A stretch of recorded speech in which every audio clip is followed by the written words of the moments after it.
Jamie, welcome to Movie Kingdom. Thank you for having me, Movie Kingdom. Thank you very much for being here. We are massive fans of Tintin. Great. Oh, good. Can you talk us through, Movie Kingdom is a show by movie fans for movie fans.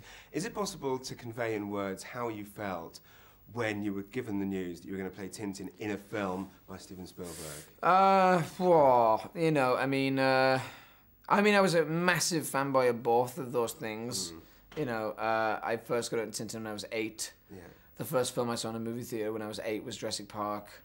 That kind of changed my life completely. You know, I considered Steven Spielberg to kind of be from another planet, honestly. Like, I thought he was a kind of magician, you know. So, you know, and then, like, getting into his other films, like, I was so enamored by this guy. Like, he also looked cool, like, with his 70s glasses and stuff and his caps all the time. There's something awesome about Steven Spielberg. So, that's something awesome about Tintin, of course.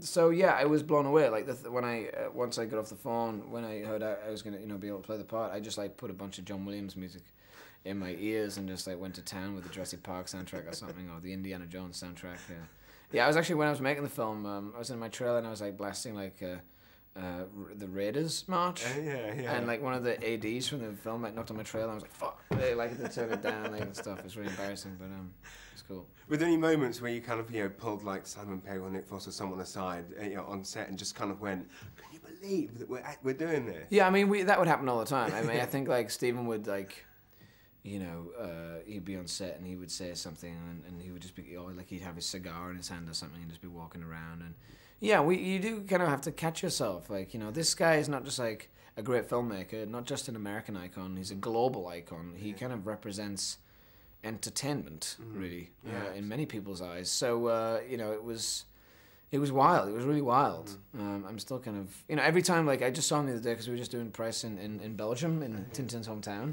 And that must have been cool. Yeah, it was amazing. Yeah, it was awesome. And the film was really embraced it, and everyone seemed to really like it and stuff. And Stephen was there, and even just like I work with the guy, but still, like when I say hello to him, it's still like, oh my god, oh my god. You know, but actually listening to him talk about this movie is really fascinating. It's really fascinating. I'm sure. And you've obviously worked with Peter Jackson before and Andy Serkis. What advice did Serkis give you about wearing one of these bodysuits? And my second part of that question is how does it differ from acting without?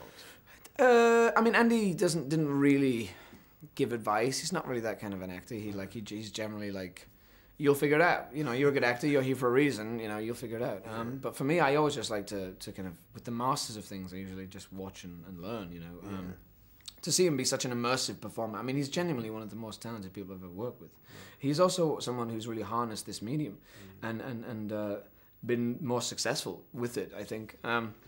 So you trust him. I think he's the barometer of how much you need to be doing. You're constantly like working with each other in terms of how much are you going to do. You're really going for it. I've got to really go for it too. And you know, we work really well together, I think, in the movie. And it definitely looks that way on screen. And in terms of the performance aspect of working with this technology, you know, it's really no different. Like once you get past all the kind of weirdness, the sparseness of it not looking like a movie set, you realize, but it's still the same thing. You still have to perform. You still have to perform in the same way. You're working with an actor in a space, and that part's cool. It's very cool. Must be amazing. Yeah. And as I say, you know, Spielberg, Jackson. Which one do you think has the better beard?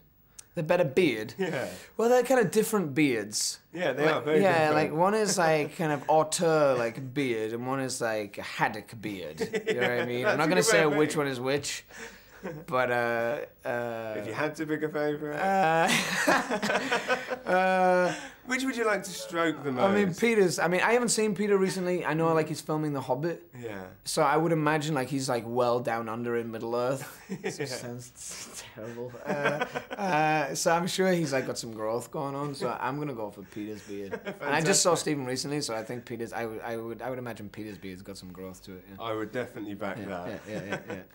And I have to ask you know, you famously beat 2,000 people to the part of Billy Elliot. How many other actors do you think you beat the part to Tintin? I have no idea. I just remember getting a phone call saying, you know, Peter Jackson would like you to go down to New Zealand and just kind of work with him on the technology and have some fun, like just messing around with performance capture and to see what that's like. And I just went down there and And I already knew what Tintin was. Like I already had a sense of him, and I knew that I could bring all the physical aspects that the kind of role required, and work with Peter. So that was a comfortable situation. You know, so I genuinely don't know. I don't know. And did you get to keep the bodysuit? No. No? That's a shame, isn't No, it? well, not really. I mean, I don't know where you're going to wear it to. Like, I'm not too sure. Maybe Halloween or something? Yeah. I don't know. That's actually not a bad idea. Yeah, because then you could go as anything and That's actually not a bad idea. And say the motion capture, I would be the devil. Right. Or... Yeah, no, exactly. Yeah, no, because when people ask you, what did you come as, you can literally say anything. Like, oh, I came as King Kong. Oh, I came as Tintin. Oh, I came as Gollum. Like, you can literally be anything. That's awesome. That is it. That is brilliant. Thank you very much for your time, James. It's lovely to meet you. Nice to meet you.